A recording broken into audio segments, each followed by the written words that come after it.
গীতা শাস্ত্র কোনো ব্যক্তি বিশেষ, জাতি, বর্গ, পথ, দেশ, কাল অথবা কোনো কুরীতিগ্রস্ত সম্প্রদায়ের গ্রন্থ নয়, বরং এই ধর্মশাস্ত্র সর্বলৌকিক এবং সর্বকালিক।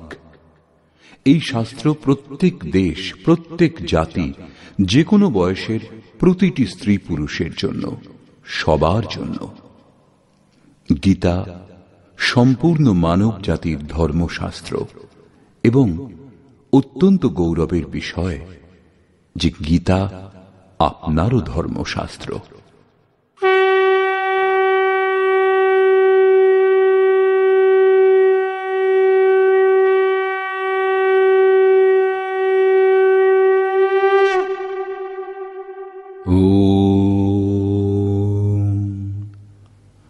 শ্রী পরমাত্মনে নমঃ।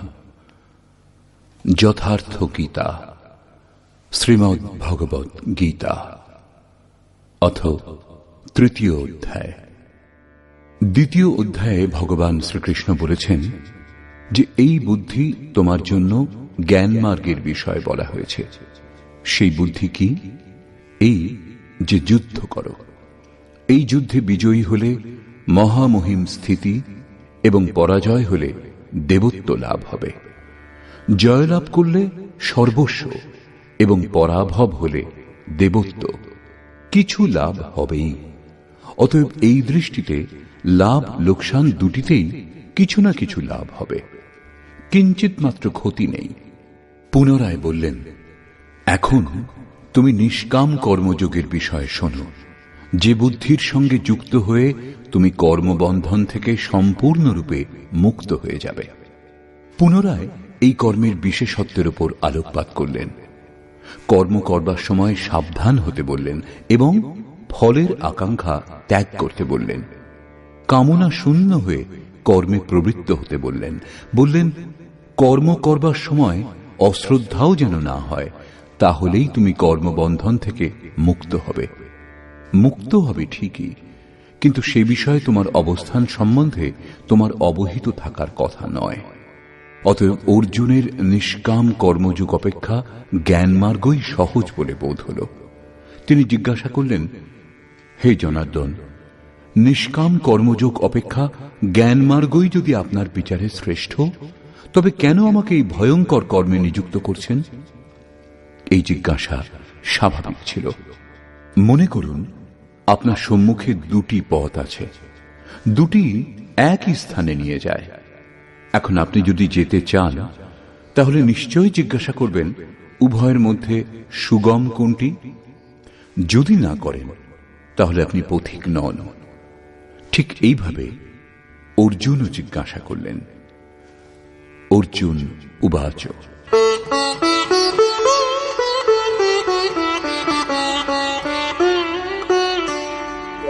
जायसी चेत कर्मणस्ते मता बुद्धिर्जनार्दन तत्किं कर्मणि घोरे मां नियोजयसि केशव। জনগণের প্রতি দয়ালু জনার্দন, যদি নিষ্কাম কর্মযোগ অপেক্ষা জ্ঞানযোগ শ্রেষ্ঠ বলে আপনার অভিমত, তাহলে হে কেশব, আমাকে ভয়ঙ্কর কর্মযোগে কেন নিযুক্ত করছেন? নিষ্কাম কর্মযোগ অর্জুনের ভয়ঙ্কর বলে মনে হল, কারণ এতে কর্মেই তোমার অধিকার আছে, ফলে নয়। কর্ম করবার সময় অশ্রদ্ধাও যেন না হয় এবং নিরন্তর সমর্পণের মধ্যে দিয়ে যোগে দৃষ্টি নিবদ্ধ করে কর্মে প্রবৃত্ত হও। জ্ঞান মার্গে পরাজয় হলে দেবত্ব, জয়লাভ করলে মহামহিম স্থিতি লাভ হবে। লাভ লোকসান স্বয়ং নির্ণয় করে এগিয়ে যেতে হবে। অর্জুনের নিষ্কাম কর্মযোগ অপেক্ষা জ্ঞানযোগ সহজ বলে বোধ হল। সেজন্য তিনি নিবেদন করলেন,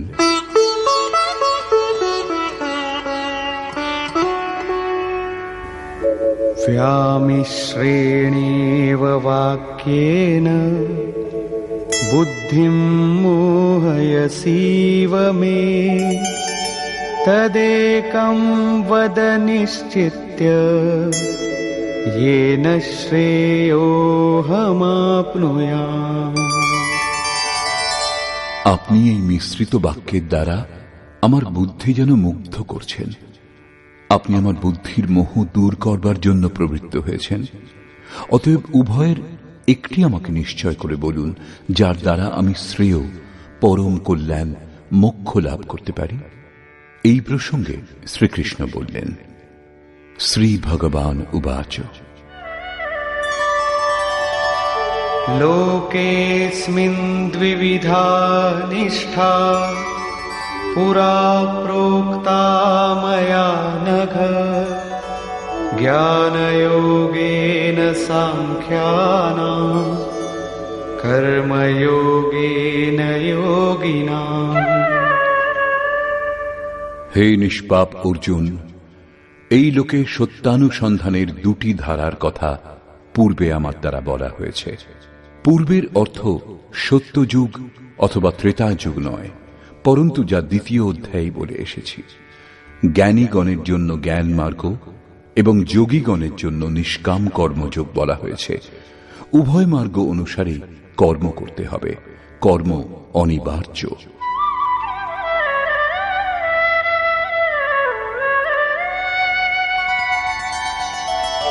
ন কর্মণামনারম্ভাৎ নৈষ্কর্ম্যং পুরুষোষ্ণুতে ন চ সন্ন্যসনাদেব সিদ্ধিম সমধিগচ্ছতি। অর্জুন, কর্ম আরম্ভ না করে কেউ নৈষ্কর্ম লাভ করতে পারে না, এবং যে ক্রিয়া আরম্ভ করা হয়েছে তা পরিত্যাগ করলেই ভগবৎ প্রাপ্তিরূপ পরম সিদ্ধি লাভ হয় না। এখন তোমার জ্ঞান মার্গ ভালো লাগে অথবা নিষ্কাম কর্মমার্গ, উভয় মার্গেই কর্ম করতে হবে। প্রায় এই ক্ষেত্রে ভগবৎ পথে লোকে সহজ পথ এবং সুরক্ষা খুঁজতে আরম্ভ করে। কর্মানুষ্ঠান না করেই নিষ্কর্মী হওয়া যায়, যেন এই ধরনের ভুল না হয়। সেই জন্য শ্রীকৃষ্ণ জোর দিলেন যে কর্ম আরম্ভ না করে কেউ নৈষ্কর্ম লাভ করতে পারে না। শুভাশুভ কর্মের শেষ যেখানে, পরম নৈষ্কর্মের সেই স্থিতি কর্ম করেই লাভ করা যায়। সেইরূপ বহু লোকে বলে যে আমরা জ্ঞানমার্গী, জ্ঞানমার্গে কর্ম নেই। এইরূপ বললেই কর্ম ত্যাগী জ্ঞানী হয় না।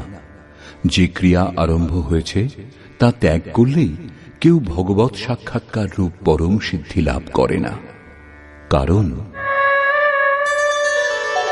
নহি কশ্চিৎ ক্ষণমপি জাতু তিষ্ঠত্য কর্মকৃৎ কার্যতে হ্যবশঃ কর্ম সর্বঃ প্রকৃতিজৈর্গুণৈঃ। কর্ম না করে কোনো পুরুষ ক্ষণমাত্র থাকতে পারে না, কারণ সকলেই প্রকৃতিজাত গুণত্রয় দ্বারা মোহমুগ্ধ হয়ে কর্ম করে। প্রকৃতি ও প্রকৃতিজাত গুণ যতক্ষণ পর্যন্ত সক্রিয়, ততক্ষণ পর্যন্ত কোনো পুরুষ কর্ম না করে থাকতে পারে না। চতুর্থ অধ্যায়ের 33 ও 37তম শ্লোকে শ্রীকৃষ্ণ বলেছেন, সকল কর্ম জ্ঞানে শেষ হয়, জ্ঞানাগ্নি সমস্ত কর্ম ভস্মসাৎ করে। এখানে বলছেন কর্ম না করে কেউ থাকতে পারে না। তিনি কি বলতে চাইছেন? তার বলবার অর্থ হল যে যজ্ঞ করতে করতে ত্রিগুণাতীত হলে মনের বিলয় এবং সাক্ষাৎকারের সঙ্গে যজ্ঞের পরিণাম লাভ হলে কর্ম শেষ হয়ে যায়। সেই নির্ধারিত ক্রিয়া পূর্ণ হওয়ার আগে কর্ম সম্পূর্ণ হয় না। প্রকৃতির হাত থেকে রেহাই পাওয়া যায় না।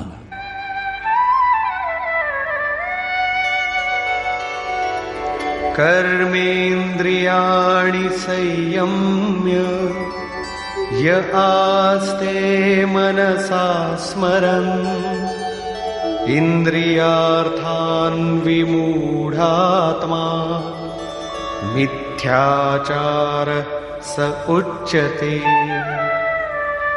তা সত্ত্বেও কিছু মূঢ় ব্যক্তি কর্মেন্দ্রিয়গুলি বলপূর্বক রুদ্ধ করে মনে মনে ইন্দ্রিয়ের ভোগ সমূহ স্মরণ করে তাদের মিথ্যাচারী, দাম্ভিক বলে, জ্ঞানী বলে না। একথা প্রমাণিত যে কৃষ্ণকালেও এই ধরনের সংস্কার ছিল। লোকে যা করণীয় তা ত্যাগ করে ইন্দ্রিয়গুলি বলপূর্বক রুদ্ধ করে বলে বেড়াত যে আমি জ্ঞানী, আমি পূর্ণ। কিন্তু শ্রীকৃষ্ণ বলছেন যে তারা সকলেই ধূর্ত। জ্ঞান মার্গ ভালো লাগুক অথবা নিষ্কাম কর্মযোগ, উভয় মার্গেই কর্ম করতে হবে।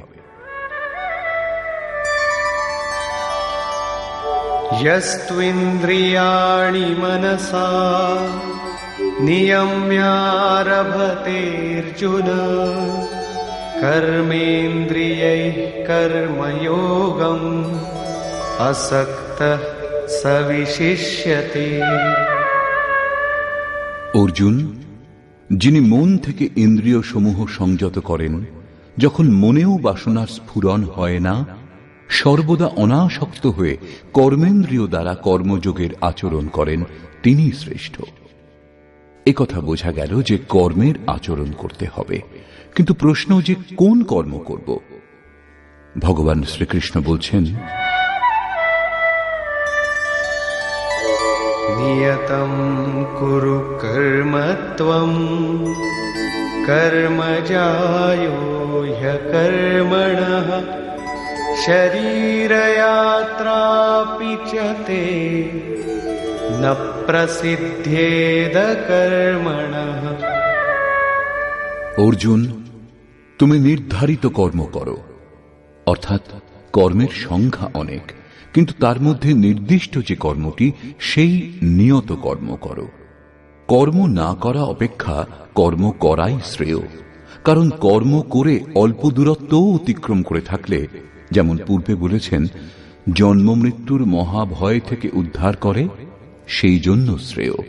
কর্ম না করলে তোমার দেহযাত্রাও নির্বাহ হবে না। দেহযাত্রার অর্থ লোকে বলে শরীর নির্বাহ। কিরূপ শরীর নির্বাহ? আপনি কি দেহ? এই পুরুষ জন্ম জন্মান্তর, যুগ যুগান্তর ধরে দেহযাত্রাই তো করে আসছে। বস্ত্র জীর্ণ হলে অন্য বস্ত্র ধারণ করে। সেইরূপ কীট পতঙ্গ থেকে শুরু করে মানুষ পর্যন্ত, ব্রহ্মা থেকে শুরু করে যাবন্মাত্র জগৎ পরিবর্তনশীল। উত্তম অধম বিভিন্ন যোনিতে এই জীব নিরন্তর দেহযাত্রাই করে চলেছে। কর্মই এই দেহযাত্রা সম্পূর্ণ করে।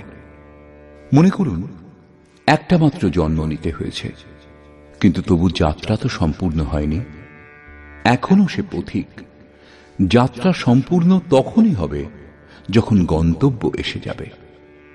পরমাত্মাতে স্থিতি লাভ করবার পর আত্মা শরীরে অনুপ্রবেশ করলে আর যাত্রা করতে হয় না। অর্থাৎ শরীর ত্যাগ, শরীর ধারণ এই পর্যায়ে শেষ হয়। অতএব কর্ম পূর্ণতা প্রদান করে। এই পুরুষকে কর্ম সম্পূর্ণ হওয়ার পর আর দেহের যাত্রা করতে হয় না। মোক্ষ সে শুভাত। অর্জুন, এই কর্ম করে তুমি সংসার বন্ধন স্বরূপ অশুভ থেকে মুক্ত হয়ে যাবে। কর্ম সংসার বন্ধন থেকে মুক্ত করে দেয়।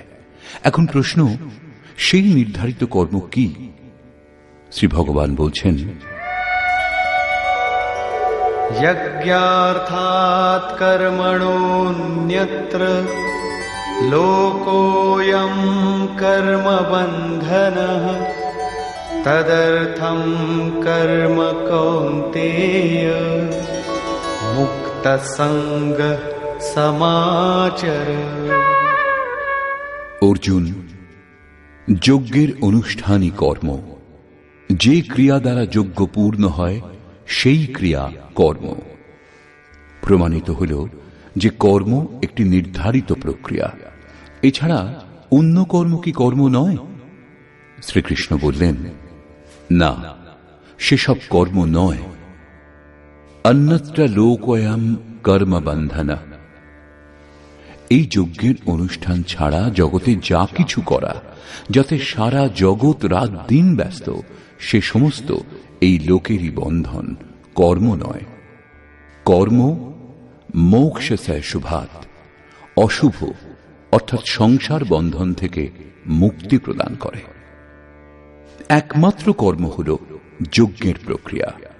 অতএব অর্জুন, সেই যজ্ঞ সম্পূর্ণ করার জন্য সঙ্গদোষ থেকে পৃথক অবস্থান করে উত্তম রূপে কর্মের আচরণ করো।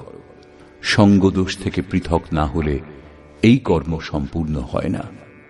এখন স্পষ্ট হল যে যজ্ঞের অনুষ্ঠানকেই কর্ম বলে, কিন্তু এখানে পুনরায় এক নূতন প্রশ্নের উদয় হল যে সেই যজ্ঞ কি যার অনুষ্ঠান করা হবে।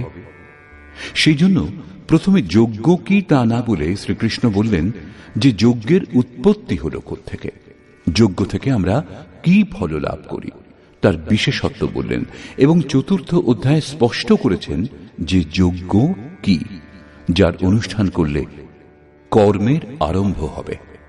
যোগেশ্বর শ্রীকৃষ্ণের বাণীর নিপুণতাতে এটা স্পষ্ট হয় যে যে বিষয়ের বর্ণনা করবেন প্রথমে তিনি তার বিশেষত্বের বর্ণনা করলেন যাতে শ্রদ্ধা জাগে।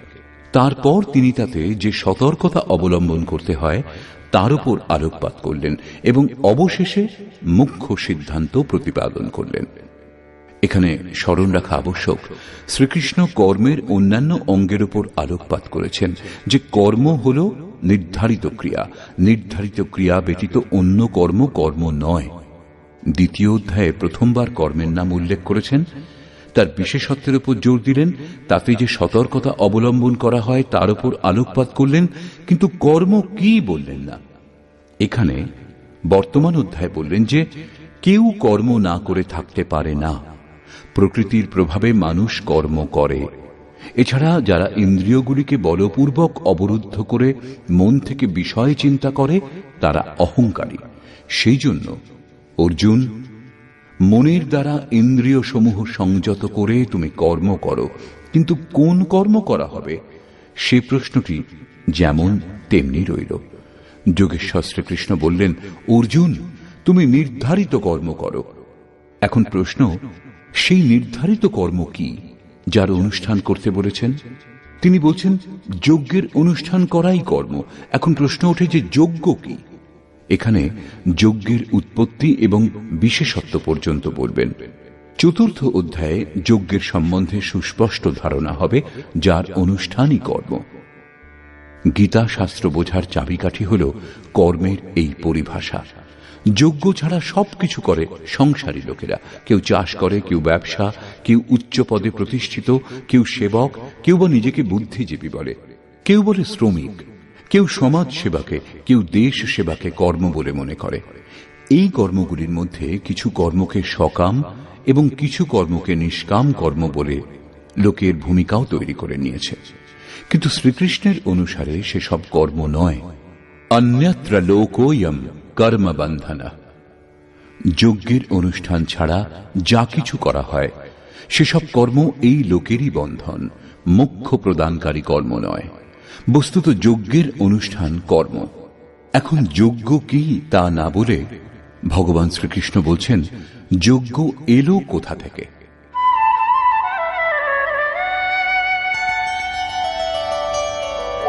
सहयज्ञाः प्रजा सृष्ट्वा पुरोवाच प्रजापतिः अनेन प्रसविष्यध्वम् एष वोस्त्विष्टकामधुक्। প্রজাপতি ব্রহ্মা কল্পারম্ভে যজ্ঞের সঙ্গে প্রজা সৃষ্টি করে বলেছিলেন, এই যজ্ঞ দ্বারা তোমরা বৃদ্ধিপ্রাপ্ত হও। এই যজ্ঞ তোমাদের ইষ্টকামধুক, যাতে অনিষ্ট না হয়, অবিনাশী ইষ্ট সম্বন্ধীয় কামনা পূর্ণ করুক। যজ্ঞর সঙ্গে প্রজাদেরকে সৃষ্টি করেছিলেন প্রজাপতি ব্রহ্মা। ব্রহ্মাকে তিনি কি চতুর্মুখ এবং অষ্টচক্ষু বিশিষ্ট কোন দেবতা যেমন প্রচলিত আছে? শ্রীকৃষ্ণের অনুসারে দেবতা নামের কোনো আলাদা সত্তা নেই। তাহলে প্রজাপতি কে? বস্তুত যিনি প্রজার মূল উদ্গম, পরমাত্মাতে স্থিতি লাভ করেছেন সেই মহাপুরুষই প্রজাপতি। বুদ্ধি ব্রহ্মা, অহংকার শিব, বুদ্ধি অজ, মনসী চিত্ত মহান। সেই সময় বুদ্ধি যন্ত্র মাত্র হয়। এইরূপ মহাপুরুষের মাধ্যমে পরমাত্মাই কথা বলেন। ভজনের বাস্তবিক ক্রিয়া আরম্ভ হলে বুদ্ধির ক্রমবিকাশ হয়। শুরুতে সেই বুদ্ধি ব্রহ্মবিদ্যার সঙ্গে সংযুক্ত হওয়ার জন্য তাকে ব্রহ্মবিদ বলা হয়। ক্রমশ সমস্ত বিকার শান্ত হলে, ব্রহ্মবিদ্যাতে শ্রেষ্ঠতা লাভ করলে তাকে ব্রহ্মবিদ্যর বলা হয়। ধীরে ধীরে বিকাশ আরো সূক্ষ্ম হলে, বুদ্ধির আরো বিকাশ হয়, তখন তাকে ব্রহ্মবিদ্যরিয়ান বলে। সেই অবস্থা লাভ হলে ব্রহ্মবিদ্যেতা পুরুষ অন্য কেউ উত্থান মার্গে নিয়ে যাওয়ার যোগ্যতা অর্জন করেন। বুদ্ধির পরাকাষ্ঠা হল ব্রহ্মবিদ্যরিষ্ট, অর্থাৎ ব্রহ্মবিদের সেই অবস্থা যাতে ইষ্ট ওতপ্রোত। এইরূপ স্থিতি লাভ করেছেন যিনি, তিনি প্রজার মূল উদ্গম পরমাত্মায় স্থিত থাকেন। এরূপ মহাপুরুষের বুদ্ধি যন্ত্রমাত্র, তাঁদেরই প্রজাপতি বলা হয়। তাঁরা প্রকৃতির দ্বন্দ্বের বিশ্লেষণ করে আরাধনা ক্রিয়ার রচনা করেন। যজ্ঞের অনুরূপ সংস্কার প্রদান করাই প্রজা সৃষ্টি। এর পূর্বে সমাজ অচৈতন্য এবং অব্যবস্থিত অবস্থাতে থাকে। যজ্ঞের অনুরূপ এদের গড়ে তোলাই হল সৃষ্টি, অর্থাৎ সুসজ্জিত করা। এইরূপ মহাপুরুষ সৃষ্টির আরম্ভে যজ্ঞের সঙ্গে প্রজার সৃষ্টি করেছেন। কল্প রোগমুক্ত করে, বৈদ্য কল্প প্রদান করেন, আবার কেউ কায়া কল্প করে। এটা অবশ্য শরীরের ক্ষণিক কল্প। যথার্থ কল্প তখনই হয় যখন ভবরোগ থেকে মুক্তি লাভ হয়। আরাধনার আরম্ভ এই কল্পের প্রারম্ভিক অবস্থা। আরাধনা সম্পূর্ণ হলেই কল্প সম্পূর্ণ হবে। সেইরূপ পরমাত্ম স্বরূপে স্থিত মহাপুরুষগণ ভজনের আরম্ভে যজ্ঞের সঙ্গে সংস্কার সুসংগঠিত করে বললেন, এই যজ্ঞ দ্বারা তোমরা সমৃদ্ধ হও। কিরূপ সমৃদ্ধি? সেই সমৃদ্ধি কি কাঁচা ঘরবাড়ি পাকা করা, বেশি উপার্জন করা? বলছেন না, যজ্ঞ ইষ্ট কামধুক, ইষ্ট সম্বন্ধীয় কামনা পূর্ণ করবে। ইষ্ট একমাত্র পরমাত্মা, সেই পরমাত্মা সম্বন্ধীয় কামনা পূর্ণ করে এই যজ্ঞ। এখানে এ প্রশ্ন স্বাভাবিক যে যজ্ঞ সরাসরি পরমাত্মার প্রাপ্তি করাবে নাকি ক্রমে ক্রমে চলার পর?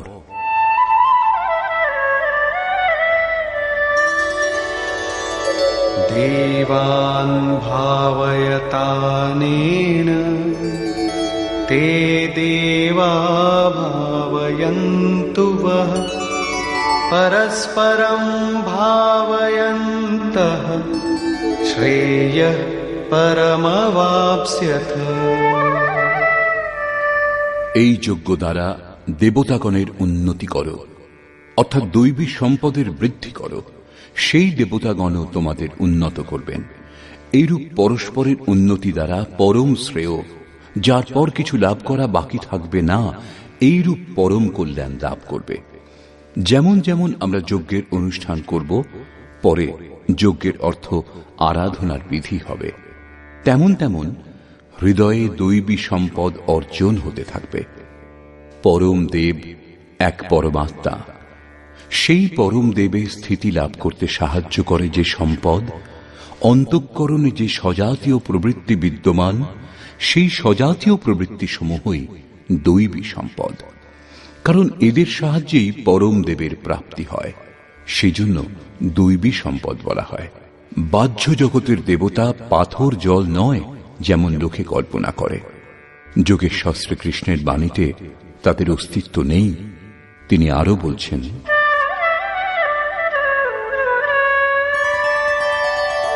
ইষ্টান ভোগান হিবো দেবা দাস্যন্তে যজ্ঞভাবিতাঃ তৈর্দত্তান প্রদায়েভ্যো यो भुङ्क्ते स्तेन एव सः। যজ্ঞ দ্বারা সংবর্ধিত দেবতাগণ অর্থাৎ দৈবী সম্পদ আপনাকে ইষ্টান ভোগান হি দাস্যন্তে। ইষ্ট অর্থাৎ আরাধ্য সম্বন্ধীয় ভোগ প্রদান করবেন, অন্য কিছু নয়। তাই দত্তান, তিনি একমাত্র দাতা। ইষ্ট লাভের অন্য কোনো বিকল্প নেই। এই দৈবী গুণসমূহকে সংবর্ধন না করে যিনি এই স্থিতি ভোগ করেন তিনি নিশ্চয়ই চোর। যখন লাভ হয়নি তখন তিনি কি উপভোগ করবেন? কিন্তু বলেন অবশ্যই আমি পূর্ণ তত্ত্বদর্শী। এইরূপ মিথ্যাবাদী এই পথ থেকে মুখ লুকিয়ে বেড়ায়। তারা চোর, প্রাপ্তকর্তা নয়। কিন্তু যারা লাভ করেছেন তারা কি পেয়েছেন?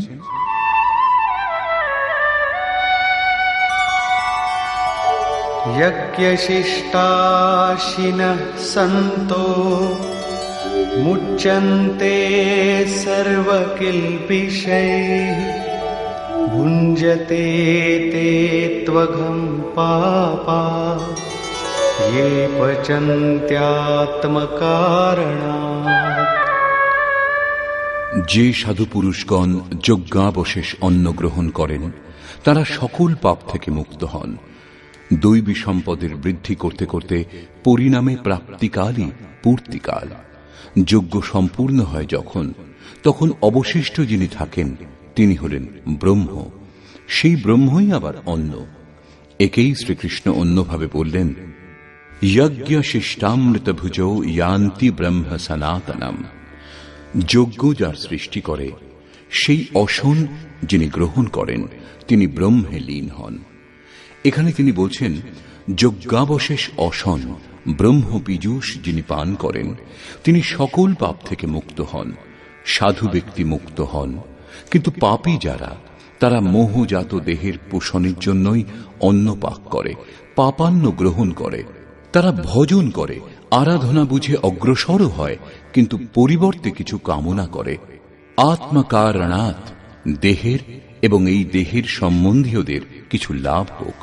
তারা নিশ্চয়ই লাভ করবে, কিন্তু তা ভোগ করবার পর নিজেকে তারা সেখানেই দেখতে পাবে যেখান থেকে ভজন আরম্ভ করেছিল।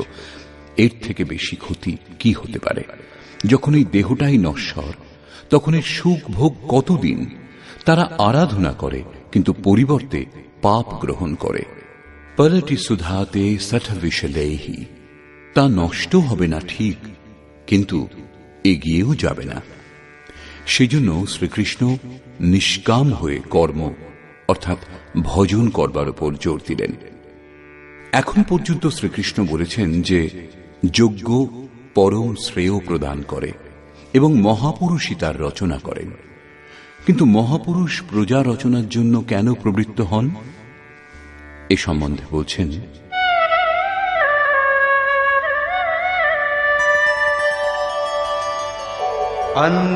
अन्नाद्भवन्ति भूतानि पर्जन्यादन्नसम्भवः यज्ञाद्भवति पर्जन्यो यज्ञः कर्म समुद्भवः। कर्म ब्रह्मोद्भवं विद्धि ब्रह्माक्षर समुद्भवम् तस्मात् सर्वगतं ब्रह्म नित्यं यज्ञे प्रतिष्ठितम्। অন্ন থেকে সমস্ত প্রাণী উৎপন্ন হয়। অন্নং ব্রহ্মেতি ব্যজানাৎ, পরমাত্মাই অন্ন। সেই ব্রহ্ম পীযূষকেই উদ্দেশ্য করে প্রাণীগণ যজ্ঞের দিকে অগ্রসর হয়। বৃষ্টি থেকে অন্নের উৎপত্তি হয়। মেঘ থেকে যে বৃষ্টি হয় তা নয়, পরন্তু কৃপা বৃষ্টি। পূর্ব সঞ্চিত যজ্ঞ কর্মই এই জন্মে যেখানে সাধনাতে ব্যবধান উৎপন্ন হয়েছিল সেখানেই ইষ্ট কৃপারূপে বর্ষিত হয়। আজকের আরাধনা কাল কৃপারূপে লাভ হবে, সেই জন্য যজ্ঞ দ্বারা বৃষ্টি হয়। স্বাহা উচ্চারণ এবং তিল জবের আহুতি মাত্র দিলেই যদি বর্ষা হতো, তাহলে বিশ্বের অধিকাংশ মরুভূমি অনুর্বর কেন রয়েছে? উর্বর হয়ে থাকত। এখানে যজ্ঞের পরিণাম কৃপা বৃষ্টি। এই যজ্ঞের অনুষ্ঠান কর্ম দ্বারা হয়। কর্ম করে গেলেই একদিন যজ্ঞ সম্পূর্ণ হয়। সেই কর্ম বেদ থেকে উৎপন্ন জানবে। বেদ হল ব্রহ্মস্থিত মহাপুরুষের বাণী। যে তত্ত্ব অবিদিত তার প্রত্যক্ষ অনুভূতির নাম বেদ, কিছু শ্লোক সংগ্রহ নয়। বেদ অবিনাশী পরমাত্মা থেকে উৎপন্ন হয়েছে জানবে। একথা মহাত্মাগণ বলেছেন, কিন্তু তাঁরা এবং পরমাত্মা ভিন্ন নন। তাঁদের মাধ্যমে অবিনাশী পরমাত্মাই কথা বলেন। সেই জন্যই বেদকে অপৌরুষেয় বলা হয়। মহাপুরুষগণ বেদ পেলেন কোথা থেকে?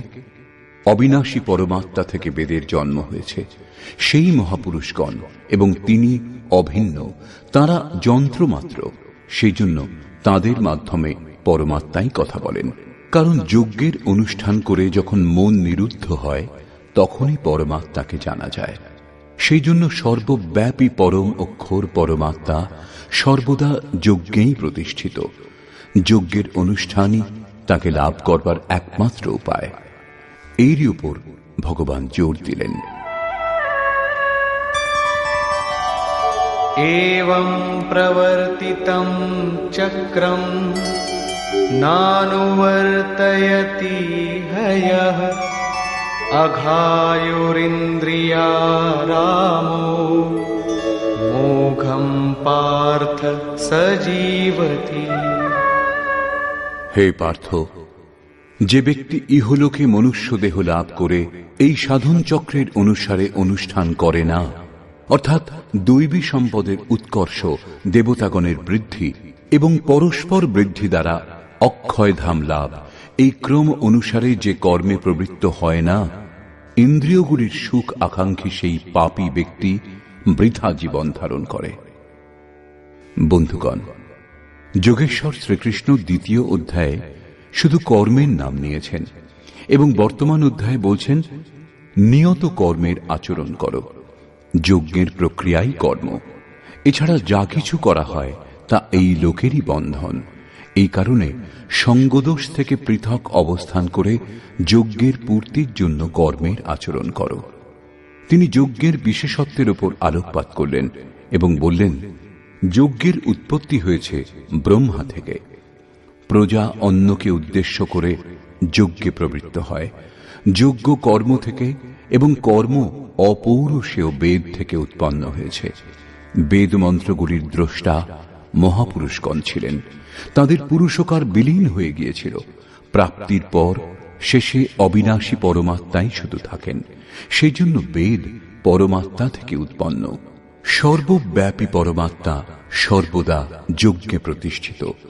এই সাধন চক্র অনুসারে যে আচরণ করে না, সেই পাপী ব্যক্তি ইন্দ্রিয় সমূহের সুখ আকাঙ্ক্ষী ব্যর্থই জীবন ধারণ করে। অর্থাৎ যজ্ঞ এমন বিধি যাতে ইন্দ্রিয়গুলির বিশ্রাম নেই, পরন্তু অক্ষয় সুখ বিদ্যমান। ইন্দ্রিয়গুলিকে সংযম করে এর আচরণ করবার বিধান। ইন্দ্রিয় সমূহের সুখ আকাঙ্ক্ষী যারা, তারা পাপী। এখনো শ্রীকৃষ্ণ বলছেন না যজ্ঞ কি, কিন্তু এই যজ্ঞ কি সারা জীবন করে যেতে হবে? কখনো কি সম্পূর্ণ হবে? এই প্রসঙ্গে যোগেশ্বর বলছেন,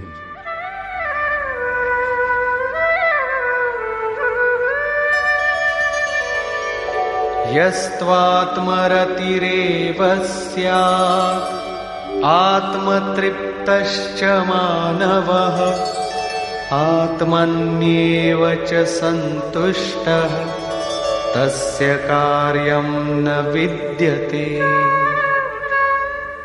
কিন্তু যে ব্যক্তি আত্মাতেই প্রীত, আত্মাতেই তৃপ্ত এবং আত্মাতেই সন্তুষ্ট, তার জন্য কোনো কর্তব্য বাকি থাকে না। এই হল লক্ষ্য। যখন অব্যক্ত, সনাতন, অবিনাশী আত্মতত্ত্ব লাভ হয়ে যায়, তখন আর কার অনুসন্ধান করা হবে? এরূপ পুরুষের কর্মের, আরাধনার প্রয়োজন হয় না। আত্মা ও পরমাত্মা একে অন্যের পর্যায়ভুক্ত। পুনরায় এর বর্ণনা করলেন, নৈব তস্য কৃতেনার্থো না কৃতেনেহ কশ্চন ন চাস্য সর্বভূতেষু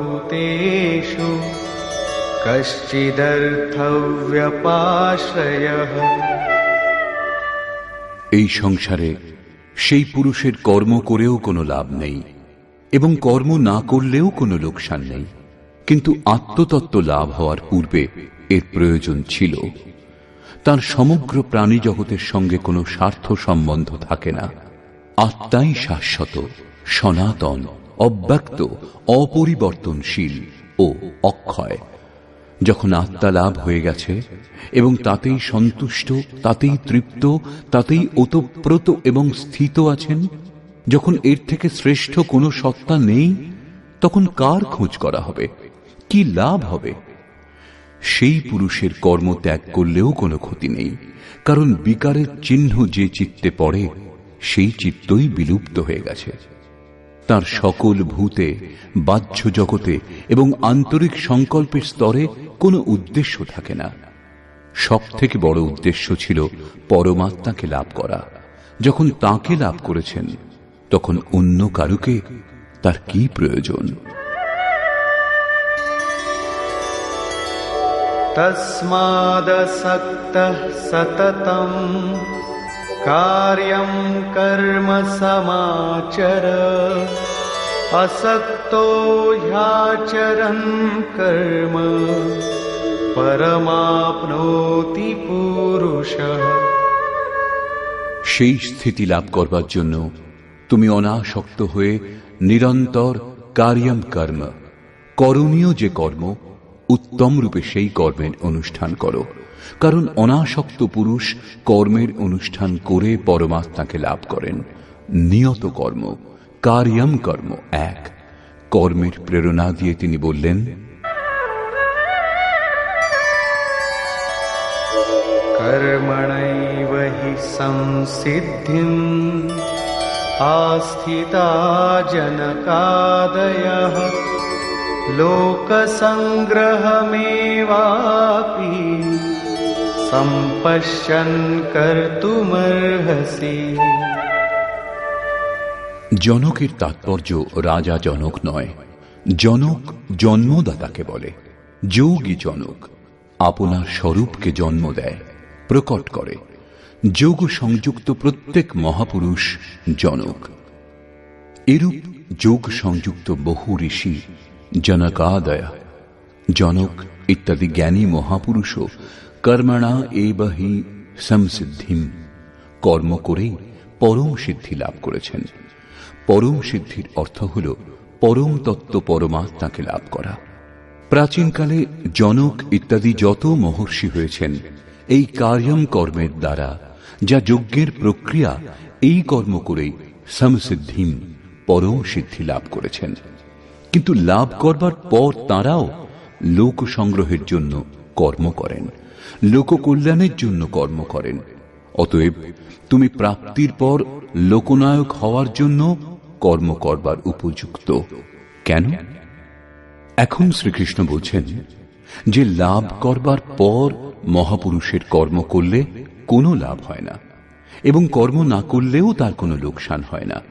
কিন্তু লোক সংগ্রহ, লোকহিতের জন্য তারা উত্তম রূপে কর্মের অনুষ্ঠান করেন।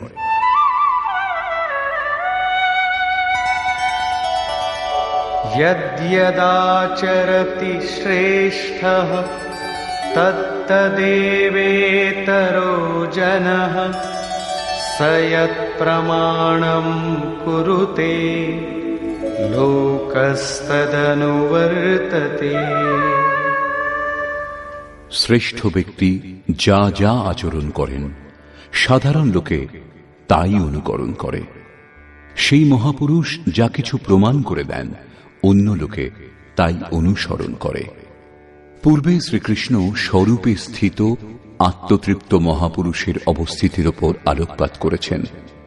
তাঁদের কর্ম করলে কোনো লাভ হয় না এবং ত্যাগ করলে কোনো লোকসানও হয় না। তা সত্ত্বেও জনকাদি উত্তম রূপে কর্মের অনুষ্ঠান করতেন। এখানে শ্রীকৃষ্ণ সেই মহাপুরুষগণের সঙ্গে নিজের তুলনা করেছেন যে তিনিও মহাপুরুষ।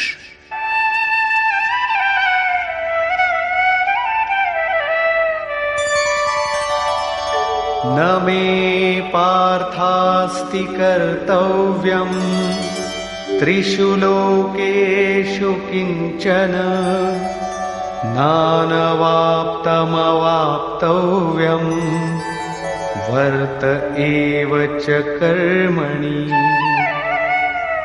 হে পার্থ, তিন লোকে আমার কোনো কর্তব্য কর্ম নেই। পূর্বে বলেছেন সেই মহাপুরুষের সর্বভূতের প্রতি কোনো কর্তব্য নেই। এখানে বলছেন তিন লোকে আমার কোনো কর্তব্য বাকি নেই এবং লাভের যোগ্য বস্তু কিঞ্চিত মাত্র লাভ করতে বাকি নেই।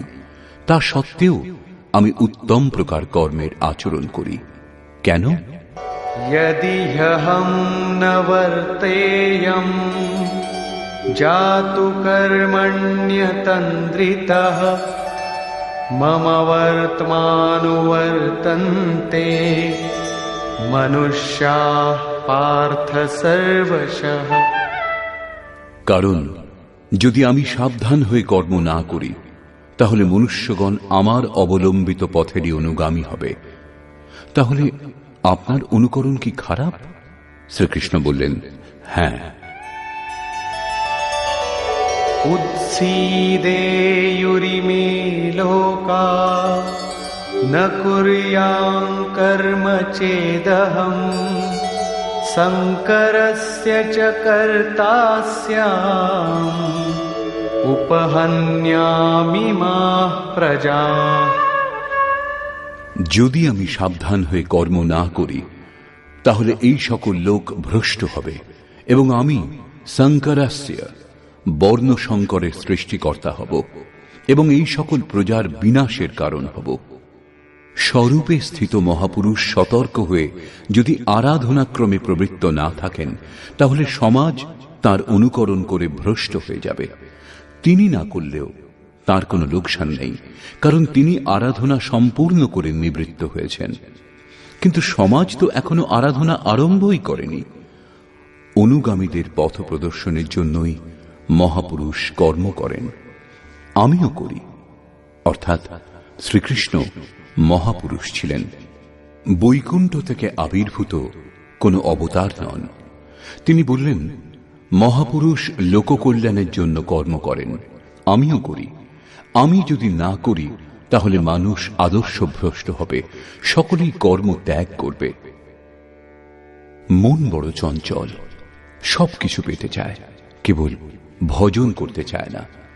স্বরূপস্থ মহাপুরুষ যদি কর্ম না করেন তবে তাকে দেখে অনুগামীগণও কর্ম ত্যাগ করবে।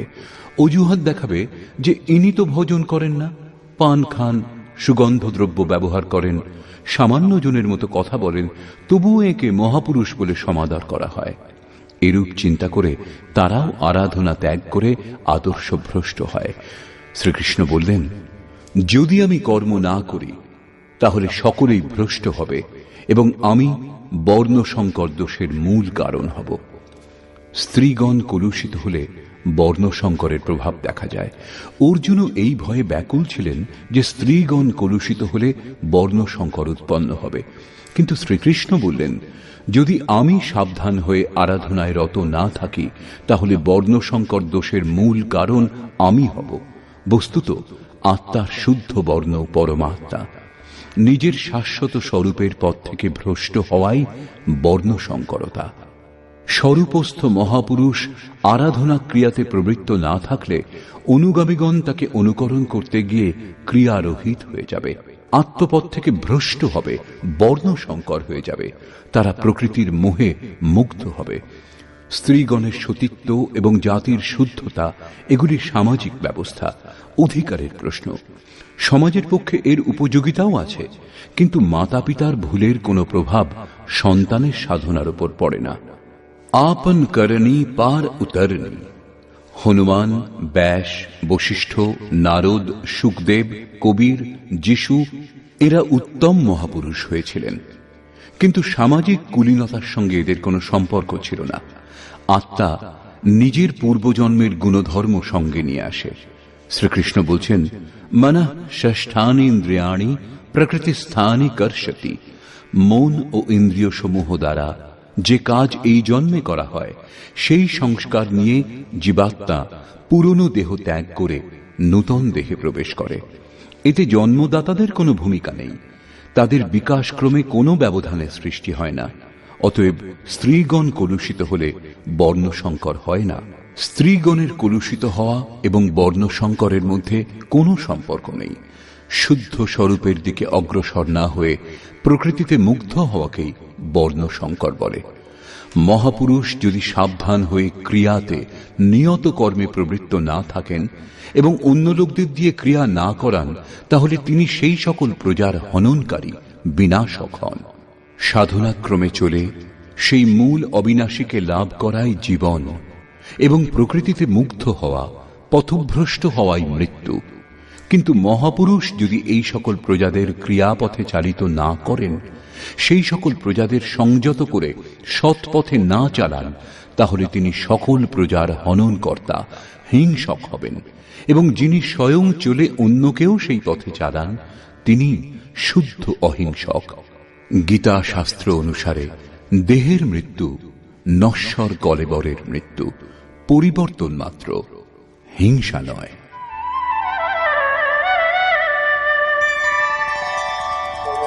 सक्ताः कर्मण्यविद्वांसो यथा कुर्वन्ति भारत कुर्याद्विद्वांस्तथा सक्तः चिकीर्षुर्लोकसंग्रहम्। হে ভারত, অজ্ঞানীগণ আসক্ত হয়ে যেরূপ কর্ম করেন, পূর্ণ জ্ঞাতা বিদ্বান অনাসক্ত হয়ে লোকহৃদয়ে প্রেরণা এবং কল্যাণ সংগ্রহের জন্য সেই রূপ কর্ম করেন। যজ্ঞের বিধি জেনেও করেও আমরা অজ্ঞানী। জ্ঞানের অর্থ হল প্রত্যক্ষভাবে জানা। যতক্ষণ আমরা লেশমাত্র আরাধ্য থেকে পৃথক, ততক্ষণ অজ্ঞান বিদ্যমান। যতক্ষণ অজ্ঞান বিদ্যমান, ততক্ষণ কর্মে আসক্তি থাকে। অজ্ঞানী যতটা আসক্ত হয়ে আরাধনা করেন, ততটাই অনাসক্ত। যার কর্ম করবার প্রয়োজন নেই, তার আসক্তি কেন হবে? এরূপ পূর্ণ জ্ঞাতা মহাপুরুষও লোকহিতের জন্য কর্ম করেন, দৈবী সম্পদের উৎকর্ষ করেন, যাতে সমাজ সেই পথে চলতে পারে।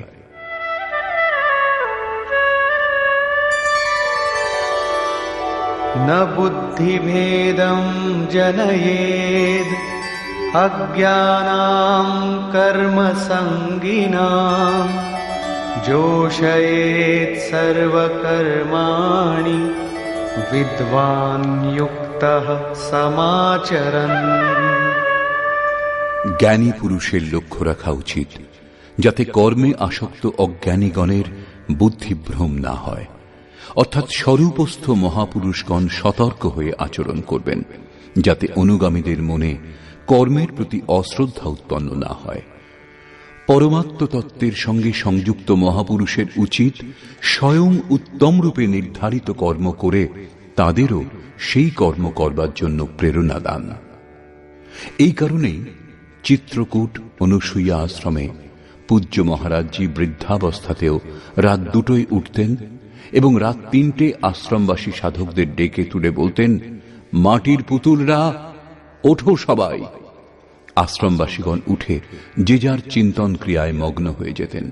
তখন তিনি কিছুক্ষণ গড়িয়ে পুনরায় উঠে বসতেন এবং বলতেন, তোমরা মনে চিন্তা করো যে মহারাজজি শুয়ে আছেন, কিন্তু আমি ঘুমাই না, শ্বাস প্রশ্বাস ক্রিয়ায় রত আছি।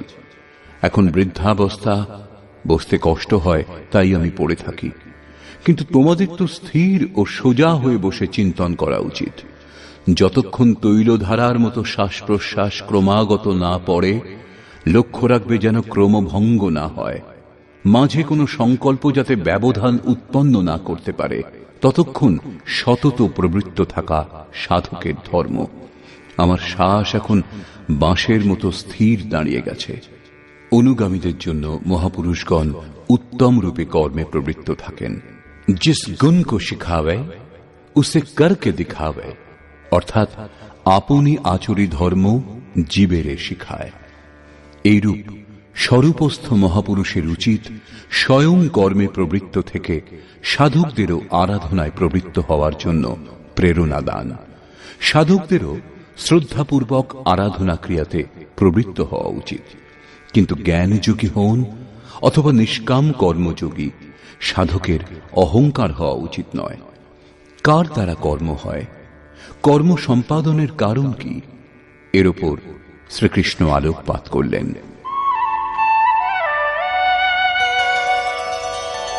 प्रकृतेः क्रियमाणानि गुणैः कर्माणि सर्वशः अहंकार विमूढात्मा कर्ताहमिति मन्यते। আরম্ভ থেকে পূর্ণ হওয়া পর্যন্ত কর্ম প্রকৃতির গুণত্রয় দ্বারা সম্পাদিত হয়।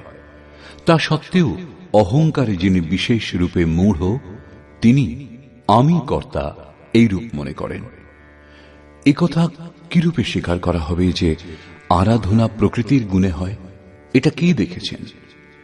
এই প্রসঙ্গে বলছেন, তত্ত্ববিত্তু মহাবাহো গুণকর্ম বিভাগয়োঃ গুণাগুণেষু বর্তন্তে ইতি মত্ত্বা ন সজ্জতে। হে মহাবাহ, গুণ বিভাগ এবং কর্ম বিভাগকে তত্ত্ববিদ পরম তত্ত্ব পরমাত্মার সম্যক জ্ঞান বিশিষ্ট মহাপুরুষগণ দেখেছেন এবং সম্পূর্ণ গুণ সমূহে বর্তিত। এরূপ চিন্তা করে তারা গুণ এবং কর্মের কর্তৃত্বে আসক্ত হন না।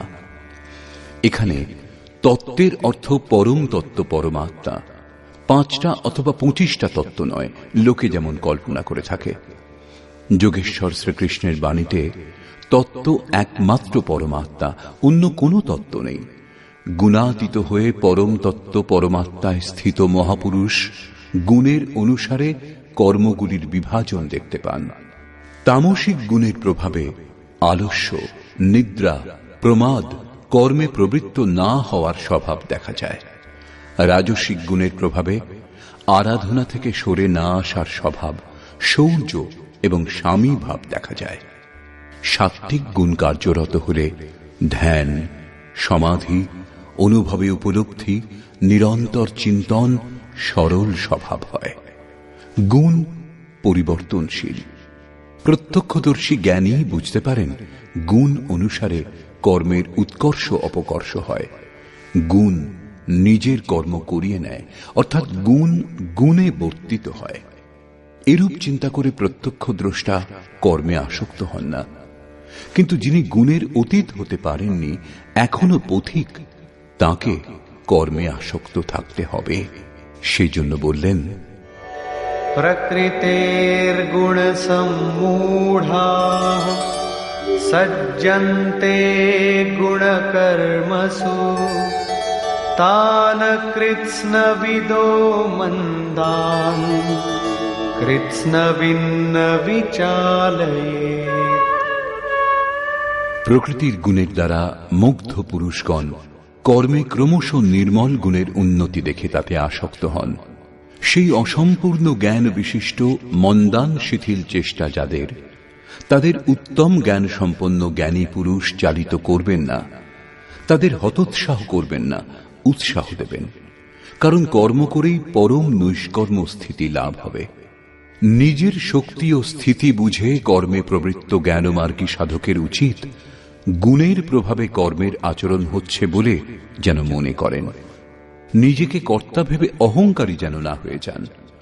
নির্মল গুণলাভ হলেও তাতে আসক্ত যেন না হন। কিন্তু নিষ্কাম কর্মযোগীর কর্ম এবং গুণের বিশ্লেষণ করে সময় নষ্ট করা উচিত নয়। তাকে আত্মসমর্পণ করে শুধু কর্মে প্রবৃত্ত থাকতে হবে। কোন গুণ কার্যরত তা দেখার ভার ইষ্টের। গুণের পরিবর্তন এবং ক্রমশ উত্থান তিনি ইষ্টের কৃপা বলে মনে করেন। কর্মের আচরণও তাঁরই কৃপা বলে মনে করেন। অতএব আমি কর্তা এই অহংকার অথবা গুণে আসক্ত হওয়ার সমস্যা তার থাকে না। তিনি তো অনবরত প্রবৃত্ত থাকেন। এই প্রসঙ্গে এর সঙ্গে যুদ্ধের স্বরূপ বর্ণনা করে ভগবান শ্রীকৃষ্ণ বলছেন,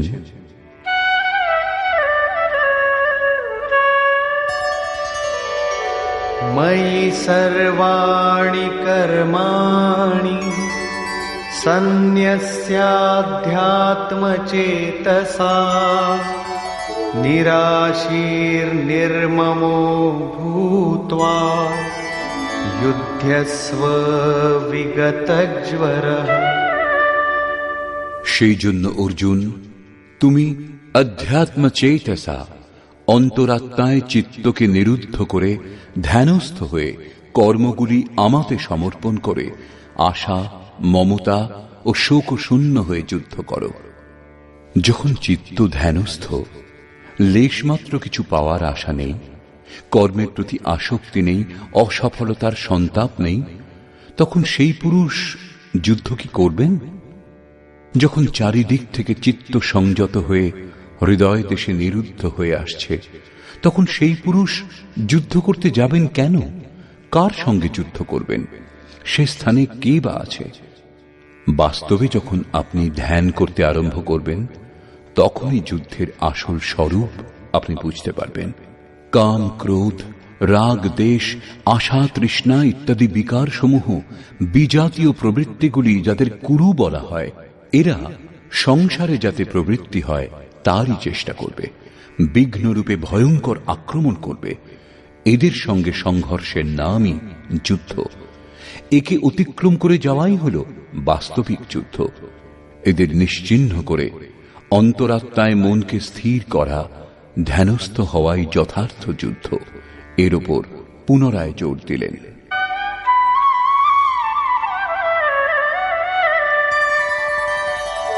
ये मे मतमिदं नित्यं अनुतिष्ठन्ति मानवाः श्रद्धावन्तो न सूयन्तो मुच्यन्ते तेऽपि कर्मभिः। অর্জুন, যারা দোষ ও দৃষ্টি শূন্য হয়ে শ্রদ্ধাবান আত্মসমর্পণের সঙ্গে আমার এই মতের সর্বদা অনুষ্ঠান করেন যে যুদ্ধ করো, তারা সকল কর্ম থেকে মুক্ত হন। যোগেশ্বর শ্রীকৃষ্ণের এই আশ্বাস কেবল হিন্দু, মুসলমান অথবা খ্রিস্টানদের জন্য নয়, পরন্তু মানুষ মাত্রের জন্য। তার বাণী হল যুদ্ধ করো। এই আদেশ থেকে মনে হয় যেন এই উপদেশ কেবল যুদ্ধাকাঙ্ক্ষী ব্যক্তিদের জন্যই ছিল। অর্জুনের সম্মুখে সৌভাগ্যবশত কুরুক্ষেত্রের যুদ্ধের পরিস্থিতি ছিল, কিন্তু আপনার সম্মুখে কোনো যুদ্ধস্থিতি নেই। তাহলে গীতা শাস্ত্রের উপদেশ আপনার কি কাজে লাগবে? কারণ কর্ম থেকে মুক্ত হওয়ার একমাত্র উপায় যুদ্ধ। এটা তাদের জন্য বিবৃত করা হয়েছে, বাস্তবে কিন্তু তা নয়। বস্তুত এটা অন্তর্দেশের যুদ্ধ, ক্ষেত্র এবং ক্ষেত্রজ্ঞের, বিদ্যা এবং অবিদ্যার, ধর্মক্ষেত্র এবং কুরুক্ষেত্রের সংঘর্ষ। আপনি যেমন যেমন ধ্যানে চিত্তকে নিরুদ্ধ করবার চেষ্টা করবেন, তেমন তেমন বিজাতীয় প্রবৃত্তিগুলি বিঘ্নরূপে ভয়ঙ্করভাবে আক্রমণ করবে। তাদের শান্ত করে চিত্তকে নিরুদ্ধ করার চেষ্টাই যুদ্ধ। যিনি দোষ দৃষ্টি মুক্ত হয়ে শ্রদ্ধাপূর্বক এই যুদ্ধে প্রবৃত্ত হন, তিনি কর্মবন্ধন থেকে, বারবার আসা যাওয়া থেকে সম্পূর্ণরূপে মুক্ত হয়ে যান। যারা এই যুদ্ধে প্রবৃত্ত হয় না, তাদের কোন গতি হয়? এ প্রসঙ্গে বলছেন, ये त्वेतदभ्यसूयन्तो नानुतिष्ठन्ति मे मतम् सर्वज्ञानविमूढांस्तान् विद्धि नष्टान चेतसः।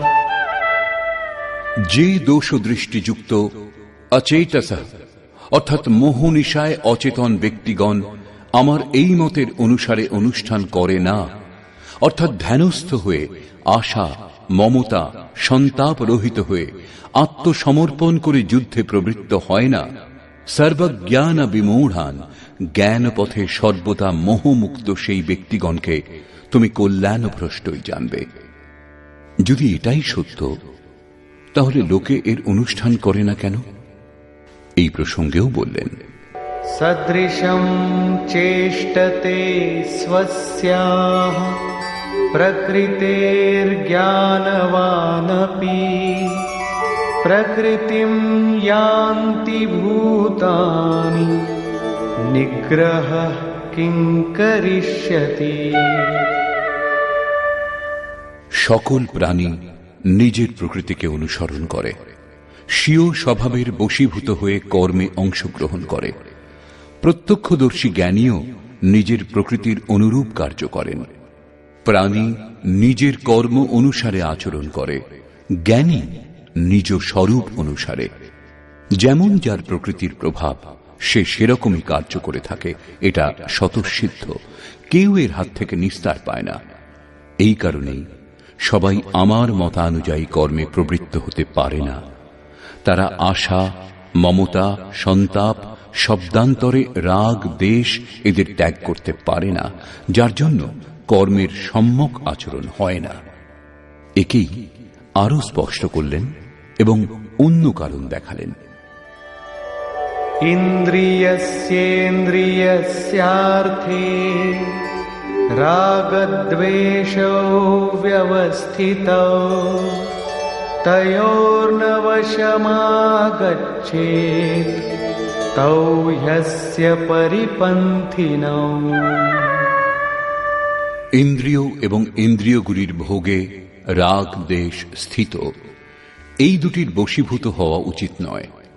কারণ এই কল্যাণ পথে কর্মমুক্ত হওয়ার প্রত্যক্ষ পদ্ধতিতে রাগ ও দেশ শত্রু হিসেবে দুর্ধর্ষ আরাধনাতে বাধার সৃষ্টি করে। শত্রু যখন অন্তরে, তখন বাইরে কার সঙ্গে কেই যুদ্ধ করবে? ভোগের সংসর্গে শত্রু থাকে এবং আমাদের অন্তঃকরণেই বাস করে। কাজেই এই যুদ্ধ অন্তঃকরণের যুদ্ধ। কারণ দেহটাই ক্ষেত্র, যার মধ্যে স্বজাতীয় বিজাতীয় দুটি প্রবৃত্তি বিদ্যা এবং অবিদ্যা রূপে থাকে, যারা মায়ারই দুটি অঙ্গ। এই প্রবৃত্তিগুলির অতীত হওয়া, স্বজাতীয় প্রবৃত্তিকে আয়ত্ত করে বিজাতীয়কে নিশ্চিহ্ন করাই যুদ্ধ। বিজাতীয় নিশ্চিহ্ন হলে স্বজাতীয়ের উপযোগিতা আর থাকে না। স্বরূপের ছোঁয়ায় স্বজাতীয় তার অন্তরালে বিলীন হয়ে যায়। এইভাবে প্রকৃতির পার পাওয়াই যুদ্ধ, যা ধ্যান দ্বারা সম্ভব। রাগ দেশ শান্ত করতে সময় লাগে। সেই জন্য বহু সাধক ক্রিয়া ত্যাগ করে সহসা মহাপুরুষের অনুকরণ করতে আরম্ভ করেন। শ্রীকৃষ্ণ এর থেকে সাবধান করলেন।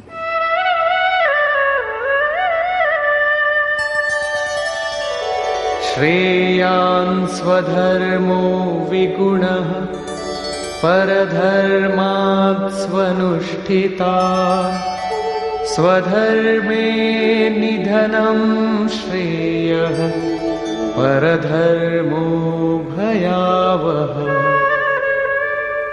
একজন সাধক 10 বছর ধরে সাধনায় প্রবৃত্ত এবং অন্য একজন আজ সাধনায় প্রবৃত্ত হয়েছে। উভয়ের ক্ষমতা এক হবে না। প্রারম্ভিক সাধক যদি তার অনুকরণ করে, তাহলে সে তার নিজের যোগ্যতাটুকুও হারিয়ে ফেলবে।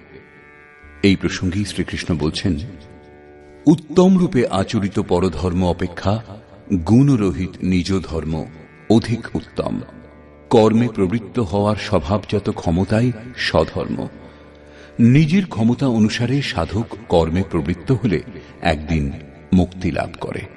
অতএব স্বধর্ম আচরণে মৃত্যুও পরম কল্যাণকর।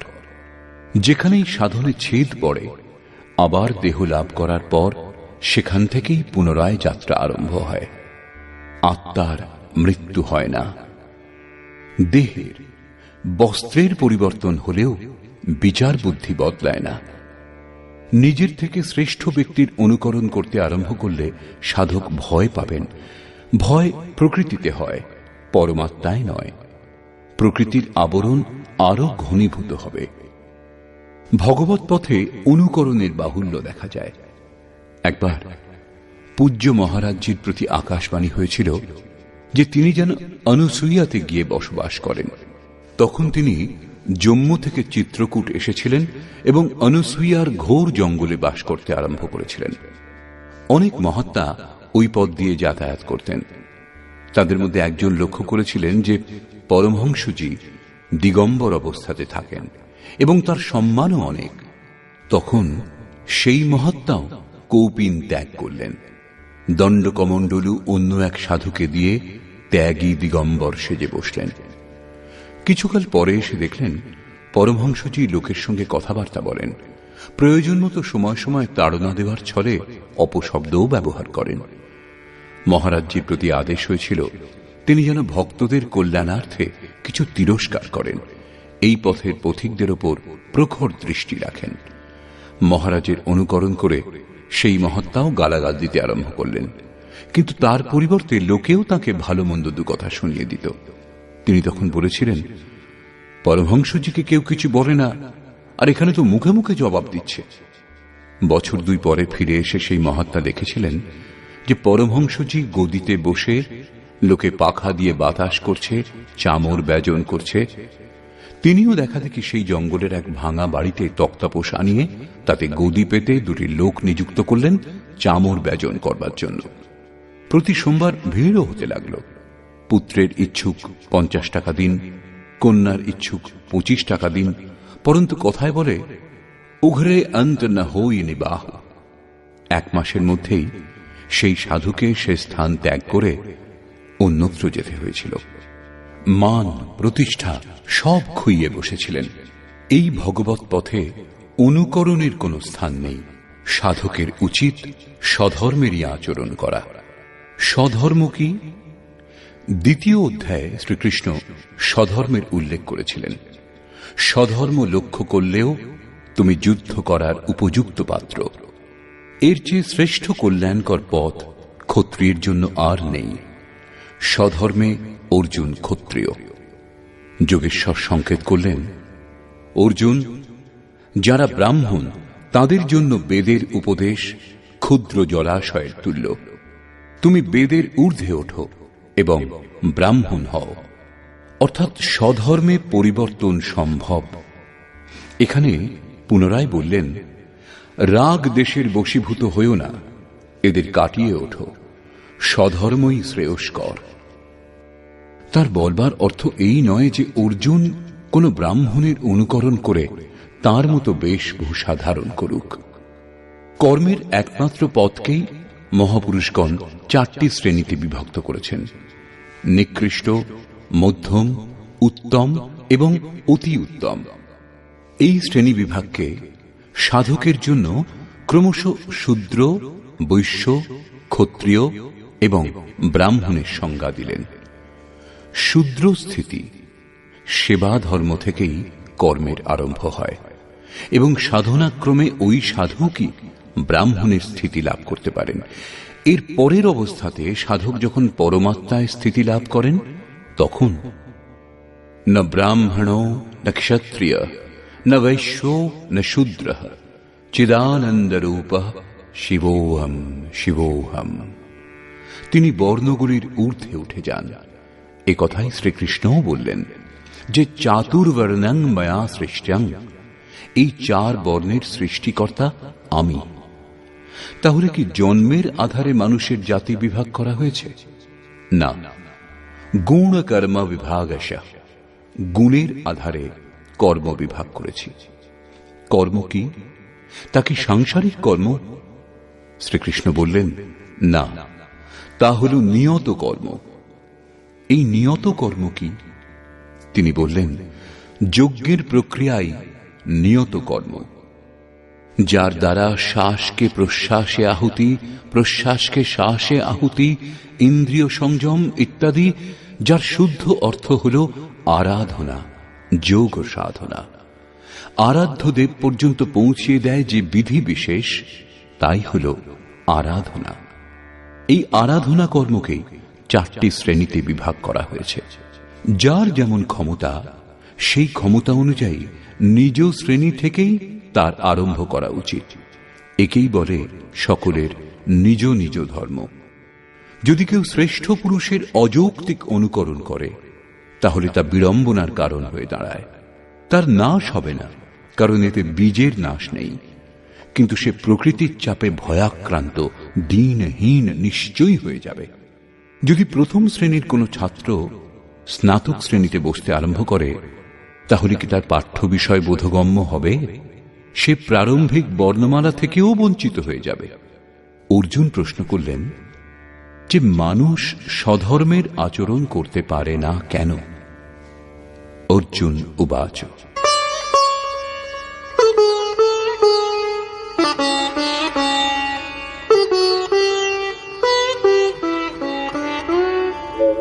अथ केन प्रयुक्तोऽयं पापं चरति पूरुषः अनिच्छन्नपि वार्ष्णेय बलादिव नियोजितः।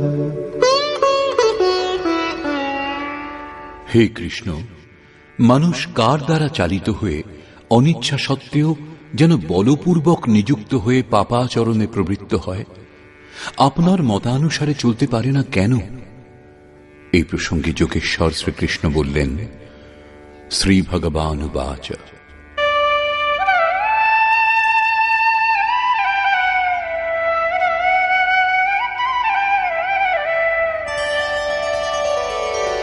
काम एष क्रोध एष रजो गुणसमुद्भवः महाशनो महापाप्मा विद्येनमिह वैरिणम्। অর্জুন, রজোগুণজাত এই কাম এবং এই ক্রোধ অগ্নির ন্যায় ভোগে অতৃপ্ত, অত্যন্ত ক্ষতিকারক। কাম, ক্রোধ, রাগ দেশের পূরক। একটু আগেই আমি যার চর্চা করেছি, এই বিষয়ে তুমি এদেরই শত্রু জানবে। এখন এদের প্রভাব সম্বন্ধে বলছেন।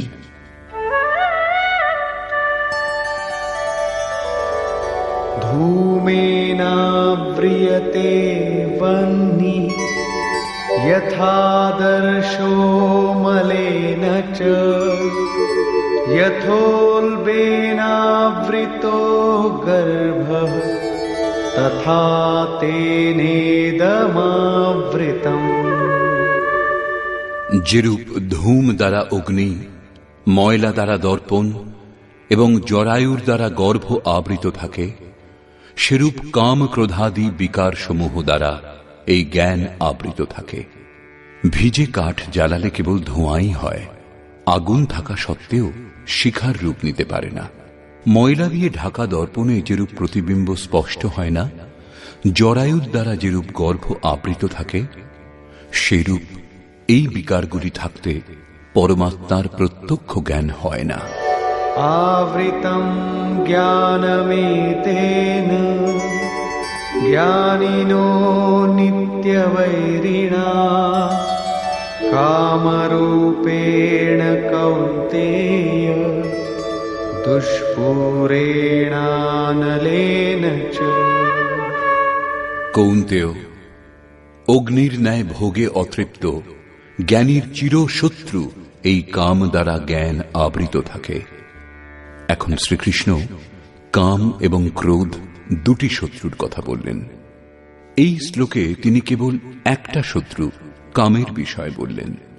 বস্তুত কামের মধ্যে ক্রোধের অন্তর্ভাব বিদ্যমান। কামনা পূর্ণ হলে ক্রোধ শান্ত হয়, কিন্তু কামনা শেষ হয় না। কামনা পূরণে বাধা উৎপন্ন হলেই পুনরায় ক্রোধ জেগে ওঠে।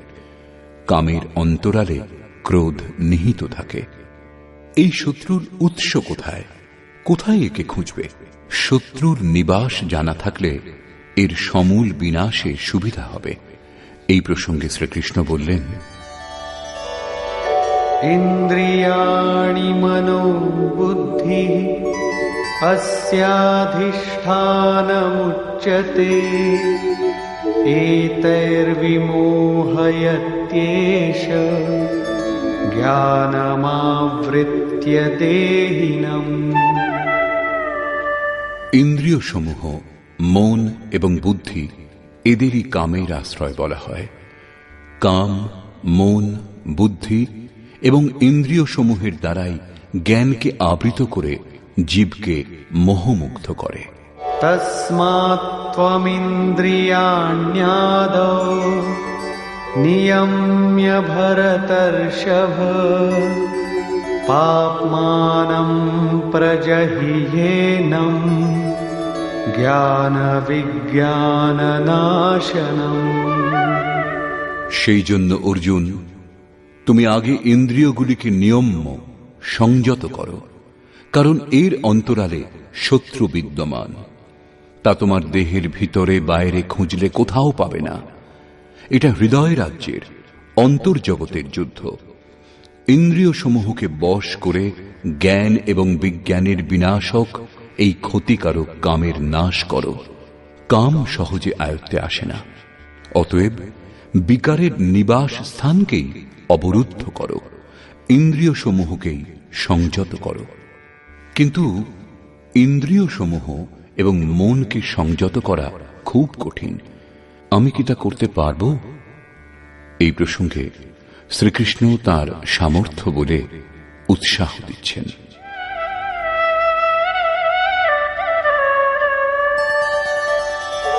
ইন্দ্রিয়াণি পরাণ্যাহুঃ ইন্দ্রিয়েভ্যঃ পরম মনঃ মনসস্তু পরা বুদ্ধিঃ ইয়ো বুদ্ধেঃ পরতস্তু সঃ।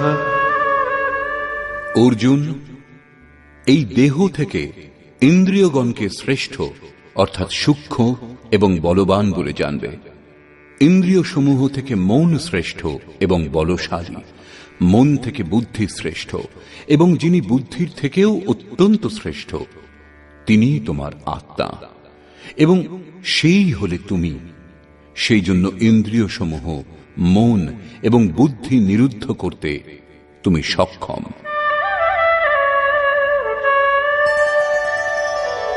एवं बुद्धेः परं बुद्ध्वा संस्तभ्यात्मानमात्मना जहि शत्रुं महाबाहो कामरूपं दुरासदम्। এইরূপ বুদ্ধি থেকে শ্রেষ্ঠ অর্থাৎ সূক্ষ্ম এবং বলবান স্বীয় আত্মাকে জেনে আত্মবল বুঝে বুদ্ধি দ্বারা নিজ মনকে বশ করে অর্জুন এই কামরূপ দুর্জয় শত্রুর নাশ করো। নিজের শক্তি বুঝে এই দুর্জয় শত্রুর নাশ করো। কাম দুর্জয় শত্রু। ইন্দ্রিয়গুলির সাহায্যে কাম আত্মাকে মোহমুগ্ধ করে। তাই নিজের শক্তি বুঝে আত্মাকে বলবান জেনে কামরূপ শত্রুর বিনাশ করো। এখানে বলা আবশ্যক, এই শত্রু আন্তরিক এবং যুদ্ধ অন্তর্জগতেরই। নিষ্কর্ষ, প্রায় গীতা শাস্ত্রের যারা ভক্ত এবং ব্যাখ্যাকার তারা বর্তমান অধ্যায়ের নাম কর্মযোগ দিয়েছেন, কিন্তু এটা সঙ্গত বলে মনে হয় না। দ্বিতীয় অধ্যায়ে যোগেশ্বর কর্মের নাম নিয়েছেন। তিনি কর্মের মহত্ব প্রতিপন্ন করে তার মনে কর্মজিজ্ঞাসা জাগ্রত করলেন এবং বর্তমান অধ্যায়ে তিনি কর্মকে পরিভাষিত করলেন যে যজ্ঞের প্রক্রিয়া কর্ম। এখানে একথা প্রমাণিত হচ্ছে যে যজ্ঞ কোনো নির্ধারিত দিক অর্থাৎ বিধি বিশেষ। এছাড়া জগতে যা কিছু করা হয় তা এই লোকেরই বন্ধন। শ্রীকৃষ্ণ যে কর্ম সম্বন্ধে বলবেন সে কর্ম মোক্ষসে শুভাত অর্থাৎ সংসার বন্ধন থেকে মুক্তিদায়ক কর্ম। শ্রীকৃষ্ণ যজ্ঞের উৎপত্তির বিষয়ে বললেন। যজ্ঞ থেকে আমরা কি ফল লাভ করি তার বিশেষত্বের চিত্রণ করলেন। যজ্ঞ অনুষ্ঠানের উপর জোর দিলেন। তিনি বললেন, এই যজ্ঞের প্রক্রিয়াই কর্ম। যে অনুষ্ঠান করে না সে পাপী, আরাম প্রিয়, ব্যর্থই জীবন ধারণ করে। পূর্ব মহর্ষিগণও কর্ম করে পরম নৈষ্কর্ম সিদ্ধি লাভ করেছিলেন। তারা আত্মতৃপ্ত, তাদের আর কর্মের প্রয়োজন নেই। তবু অনুগামীদের পথ প্রদর্শনের জন্য তারা উত্তম রূপে কর্মে প্রবৃত্ত থাকেন। সেই মহাপুরুষগণের সঙ্গে শ্রীকৃষ্ণ নিজের তুলনা করলেন। বললেন, আমারও আর কর্ম করবার প্রয়োজন নেই, কিন্তু অনুগামীদের মঙ্গলের জন্য আমিও সর্বদা কর্মে প্রবৃত্ত। শ্রীকৃষ্ণ স্পষ্ট পরিচয় দিলেন যে তিনিও যোগী। তিনি কর্মে প্রবৃত্ত সাধকগণকে বিচলিত করতে নিষেধ করলেন, কারণ কর্ম করেই সেই সাধককে পরম স্থিতি লাভ করতে হবে, না করলে নাশ হয়ে যাবে। এই কর্ম অনুষ্ঠানের জন্য শ্রীকৃষ্ণ ধ্যানস্থ হয়ে যুদ্ধ করতে বললেন। দুচোখ বন্ধ, ইন্দ্রিয় সমূহ সংযত করে, মন নিশ্চল করে চিত্ত নিরুদ্ধ করার অভ্যাস। সে কিরকম যুদ্ধ? না সে সময় কাম, ক্রোধ, রাগ, দেশ ইত্যাদি সাধকের জন্য বাধক হয়ে দাঁড়ায়। এই বিজাতীয় প্রবৃত্তিসমূহের হাত থেকে উদ্ধার হওয়ার চেষ্টাই যুদ্ধ। আসুরি সম্পদ কুরুক্ষেত্র। বিজাতীয় প্রবৃত্তিগুলির এক একটাকে নাশ করে ধ্যানে মগ্ন হওয়ার চেষ্টাই যুদ্ধ। বস্তুত ধ্যানেই যুদ্ধ নিহিত। বর্তমান অধ্যায়ের সারাংশ এটাই। এতে যজ্ঞের বাস্তবিক স্বরূপ স্পষ্ট হয়নি, কর্মের বিধিবিধানেরও সম্যক অনুভব হয়নি। যজ্ঞের স্বরূপ স্পষ্ট হলেই কর্ম কি তা বোঝা যাবে। এখনো কর্ম স্পষ্ট হয়নি। বর্তমান অধ্যায়ে কেবল স্থিতপ্রজ্ঞ মহাপুরুষের প্রশিক্ষণাত্মক দিকের ওপর জোর দেওয়া হয়েছে। এই নির্দেশ গুরুজনদের জন্য। তাঁরা যদি কর্মানুষ্ঠান নাও করেন তবুও তাতে তাঁদের কোনো লোকসান নেই, করলে কোনো লাভও নেই। কিন্তু যাদের অভীষ্ট পরম গতি, তাদের জন্য যদি নিয়ম নির্দেশ না দেওয়া হয় তবে তা যে কর্মযোগ একথা বলা যাবেই বা কি করে? যোগেশ্বর বলেছেন, যজ্ঞের প্রক্রিয়াই কর্ম, কিন্তু সেই কর্মের স্বরূপ স্পষ্ট করলেন না এবং যজ্ঞ কি তা বললেন না। বর্তমান অধ্যায়ে যুদ্ধের যথার্থ চিত্রণ করা হয়েছে। সম্পূর্ণ গীতা শাস্ত্রে দৃষ্টিপাত করলে দেখা যায়, দ্বিতীয় অধ্যায়ে যোগেশ্বর বলেছেন, এই শরীর নাশবান, অতএব যুদ্ধ করো।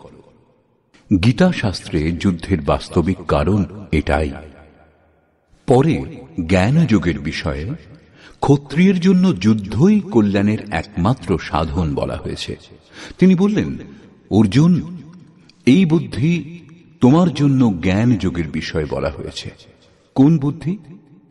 এই যে জয় পরাজয় উভয় দৃষ্টিতেই জয়লাভ হয়, এ কথা জেনে যুদ্ধ করো।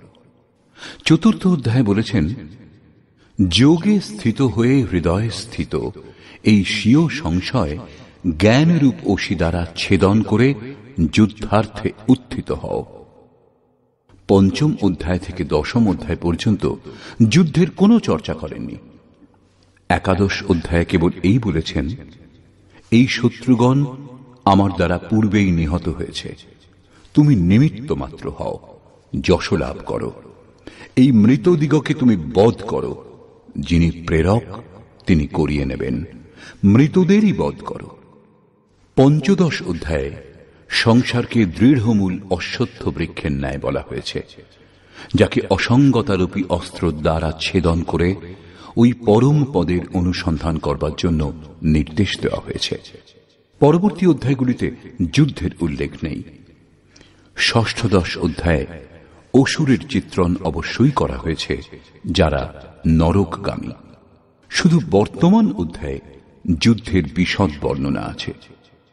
শ্লোক 30 থেকে 43 পর্যন্ত যুদ্ধের স্বরূপ, যুদ্ধের অনিবার্যতা, যুদ্ধে প্রবৃত্ত না হলে বিনাশ, যুদ্ধে নিহত শত্রুদের নাম, তাদের বধ করবার জন্য নিজ শক্তির আহ্বান এবং নিশ্চয়ই তাদের বধ করবার জন্য জোর দিলেন। বর্তমান অধ্যায়ে শত্রু এবং শত্রুর আন্তরিক স্বরূপ স্পষ্ট রূপে বর্ণনা করা হয়েছে, যাদের বিনাশ করবার জন্য প্রেরণা প্রদান করা হয়েছে। এই প্রকার শ্রীমদ্ ভগবৎ গীতারূপী উপনিষদ এবং ব্রহ্মবিদ্যা তথা যোগশাস্ত্র বিষয়ক শ্রীকৃষ্ণ এবং অর্জুনের সংবাদে শত্রু বিনাশ প্রেরণা নামক তৃতীয় অধ্যায় পূর্ণ হল। এই প্রকার শ্রীমৎ পরমহংস পরমানন্দজির শিষ্য স্বামী অর্গড়ানন্দকৃত শ্রীমদ্ ভগবৎ গীতার ভাষ্য যথার্থ গীতাতে শত্রু বিনাশ প্রেরণা নামক তৃতীয় অধ্যায় সমাপ্ত হল। হরি ওম তৎসৎ।